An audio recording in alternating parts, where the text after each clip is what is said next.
போன வீடியோவில் நம்ம ஆர் கேட்டோட கான்செப்ட் பற்றி பார்த்தோம். இதில் நம்ம நாட் கேட்டோட கான்செப்ட் பார்க்க போகிறோம்.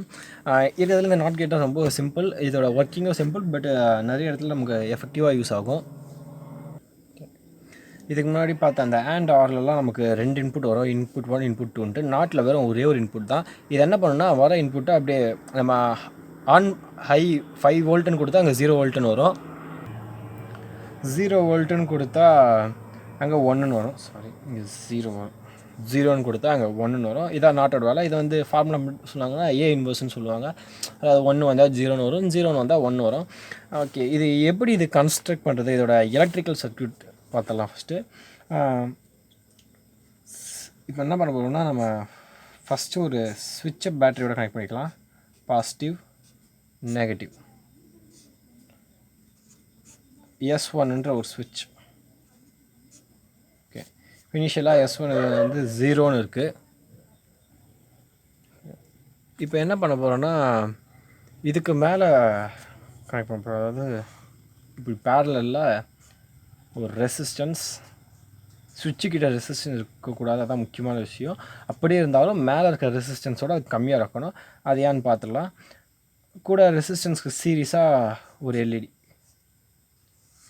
இதோட பாசிட்டிவை பார்த்த மாதிரி, நெகட்டிவை பார்த்த மாதிரி. ஓகே, இப்போ வந்து இது ஒரு நாட் கேட். அதாவது கான்செப்ட் என்னென்னா, எலக்ட்ரான் வந்து ஃப்ளோ ஆகும் சுவிட்ச் ஆஃபில் இருக்கும் போது. சுவிட்ச் ஆஃபில் இருக்கும்போது இந்த சைடு அதால் போக முடியாது. ஸோ அது இந்த டைரக்ஷனில் தான் அது ஃப்ளோ ஆகும். ஸோ லைட் நமக்கு எரியும். இப்போ வந்து பார்த்திங்கன்னா S=0ன்ற கண்டிஷனில் நமக்கு எல்இடி க்ளோ ஆகும். அதாவது இந்த இடத்துல நமக்கு 1 or 5 வோல்ட் கிடைக்கும். ஓகே, இப்போ நான் அந்த இது வந்து பார்த்திங்கன்னா, இப்போ இன்புட் = அந்த C=A இன்வர்ஸ் சொல்லுவாங்க இல்லையா.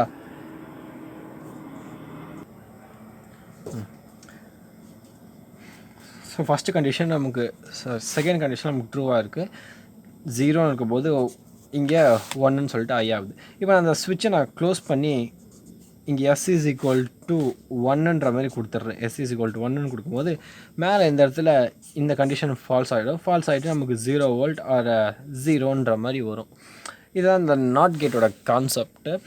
இதோட ட்ரூத் டேபிள் இந்த சைடில் இருக்காது. ஓகே, இப்போது இதோட எலக்ட்ரானிக் சர்க்யூட் எப்படி இருக்குன்னு பார்த்தலாம். ஒன்றும் இல்லை, இந்த S1ன்ற சுவிட்சுக்கு பதிலாக நம்ம அந்த இடத்துல டிரான்சிஸ்டர் வைக்க போகிறோம், அவ்வளோதான். சேம் சர்க்யூட் தான். திருப்பி நான் வரைகிறேன். Positive, negative, transistor,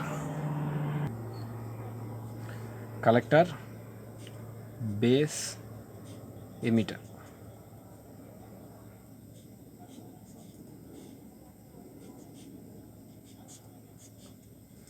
same BC547 transistor தான் யூஸ் பண்ண போகிறோம். இல்லை எந்த NP டிரான்சிஸ்டர் யூஸ் பண்ணிக்கலாம். PNP டிரான்சிஸ்டரை யூஸ் பண்ணலாம். யூஸ் பண்ணால் இந்த ட்ரூத் டேபிள் வேறு மாதிரி மாறும். ஸோ நம்ம அதை கன்ஃபியூஸ் பண்ணிக்க வேணாம்.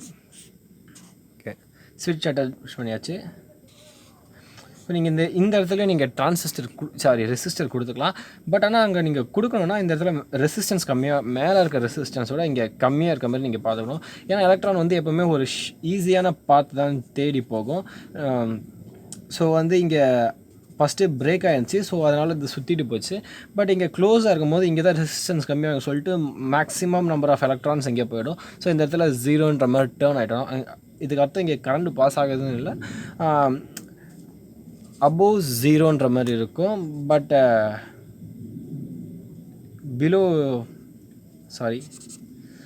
இந்த இடத்துல வந்து பார்த்திங்கன்னா 0க்கு மேலே கொஞ்சம் வோல்ட் வரும், ஆனால் 5 வோல்ட்டோட கம்மி. ஸோ அது வந்து லாஜிக் 1ன்ற மாதிரி கணக்கில் வராது, எல்இடியும் க்ளோ ஆகாது. ஓகே, இந்த சர்க்யூட் நம்ம கான்சன்ட்ரேட் பண்ணுவோம்.